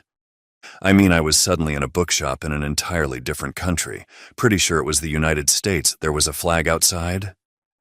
"Wait." Edward holds up a hand. "You teleported to the United States from a bar down the mountain?" He expects Richard to laugh it off, but the older Alpha's expression remains grave. "Yes, look, I'm not exactly sure where I ended up, but I never made it to that bar. Instead, I met a man who claimed to be a magician. Said if I ended up there, it must be because I had a wish to make." "I don't follow." "Can't say I did either." Richard's laugh holds no humor. "But this young man..." He swallows. "I'm not sure what he was, Edward, but there was something wrong with him. Wrong how? Something dark, twisted, corrupt, I don't know. I could tell he was dangerous, but he said he could grant any wish I had, so I got curious. Could he solve my weather problem? Edward stares. Wait, so you wished for a nymph and you got one? Richard's expression is deadly serious. Yes, that's exactly what happened. The silence that follows feels heavy with implications. Edward's wolf stirs uneasily, sensing something much darker than territorial disputes at play. Yes. Richard's voice is heavy. I asked if he could give us our very own mountain nymph, one with power to bring back the cold and snow. He said it would be done, but only in exchange for what I loved most. Edward blinks, momentarily stunned out of his usual composure. And you agreed? The "you're an idiot" goes unsaid but hangs in the air. Richard's answering glare is sharp. What choice did I have? I was going to lose everything anyway, wasn't I? Edward's retort dies in his throat. He prides himself on being practical, not cruel, and Richard has a point. Anyway, Richard continues, I made the wish. Got the nymph. And yes, it brings the cold like I wanted. But it also freezes people, scaring off tourists. So despite having gotten what I want, you're going to lose it all anyway. The irony isn't lost on Edward. He pauses, mind racing. In all his years as Alpha, he's never encountered magic this powerful, this dangerous. His wolf bristles at the implications. So what was your plan, Richard? Why take Jamie and threaten me? Even if I did leave you alone, you'd still have a dangerous nymph. Other packs would come asking about the disappearing humans eventually. I know, which is why I was hoping to convince you to make a wish, to fix it all. Edward actually startles at that. Why do you need me? Why can't you make another wish, or ask the magician to take back the one you made? Richard's laugh is bitter. I tried, but there are rules. 1 wish per person, no takebacks, and what you love most in exchange. I wasn't about to let anyone from my pack make the same mistake I did. But it's okay if I do. Edward's lip curls. You'll lose Jamie anyway if you don't try. Richard sneers. Edward rolls his eyes to hide the tightness in his chest. This again? I told you I don't care about Jamie. The lie tastes bitter, and if he paid a little more attention, he'd notice how he likes himself less just for saying. But he can't afford to pay attention to these things when Jamie's been captured and people need saving from the nymph. So he goes on. And even if I did, you won't hurt her, Richard. You're not like me. You like her. She told me how kind you were after Steph disappeared. You felt bad, didn't you, seeing her called crazy when you knew she wasn't? Richard pales satisfyingly, and Edward concludes triumphant, I know you won't hurt her. Well, what shall we do then? Richard spreads his hands. You want this land? How will you use it if the nymph endangers everyone who crosses it? You need her gone as much as I do. Edward's wolf goes still. Richard isn't wrong, and there's still the matter of those frozen in ice, of Jamie's friend, of Sam's brother. You said the magician wouldn't cancel your wish. Is there really nothing we can offer him? I doubt it. He seems bound by rules. The only way to cancel the wish would be if he died. Edward's head snaps up. If he died? Richard nods grimly, then catches Edward's expression. Wait, are you suggesting... Yes. Edward doesn't bother hiding his sudden certainty. And I'm not suggesting. I'm telling you. Let's kill this guy and get it over with. 23. Jamie. Jamie watches the scene unfold on the monitor, each word from Edward's mouth like a physical blow. Not only does he dismiss her existence like she means nothing, which she's still struggling to believe, despite the evidence before her eyes, but he's calmly discussing murder, like it's just another business transaction. I'm telling you, let's kill this guy and get it over with. Her hands shake as she watches him, so cold and calculating. Like taking a life is nothing more than a means to an end. Like he has the right to decide whose life matters and whose doesn't. On screen, Richard shifts uncomfortably. I don't know, he hedges. This young man, I thought you said he was dangerous, Edward says in a tone that could freeze blood. Yes, but Richard looks lost, which only seems to irritate Edward more. We need to save all the victims the nymph took. He stands, impatient. The words hit Jamie hard. Steph, is she who Edward is thinking of too? Does he believe sacrificing one life is worth to save many? Or is this about getting what he wants from Richard Grant? She has no way of knowing. The man on the screen seems like a stranger wearing Edward's face. I'll do it for you, he says, voice dark with promise. I'll kill this magician, or die trying. The words steal her breath. Die trying? She hadn't even considered something could happen to Edward, but, of course. That powerful magician person will surely want to defend himself. What if instead of Edward taking a life, he loses his own? If I succeed, though, Richard, for solving your little problem, you'll give me this resort. Edward extends his hand like he's closing a real estate deal, not plotting murder. Do we have a deal? Jamie watches, helpless as they shake hands. She's not sure what terrifies her more, the thought of Edward never coming back, or how she'll face him if he does. She keeps trying to reconcile this cold-blooded stranger with the man who'd rescued her from a journalist, without even knowing her. The one who lets Stella braid his hair, and who pretends to laugh at Grandpa Joe's joke. The Edward who'd held her this morning like she was precious, and who'd kissed her like he couldn't bear to stop. But maybe that Edward had been the real lie all along. 24. Edward. Edward stands before Richard's office door, hand hovering over the brass handle. The wood feels warm beneath his palm. Ordinary, nothing to suggest it might become a portal to somewhere else entirely. The magician said if you wish strongly for something, you should arrive in his shop. Richard paces behind him, footsteps echoing on hardwood. Yes, you've said. Edward's jaw clenches, several times now. So really focus on what you want. Money, conquered territories, stolen lands. Richard! The words come out as a growl. The other Alpha isn't helping, just making Edward more aware of how ridiculous this all feels. He closes his eyes anyway, tries to concentrate on his goals, acquiring Richard's land, building the pipeline, watching his company's value soar. All the things that have driven him for months.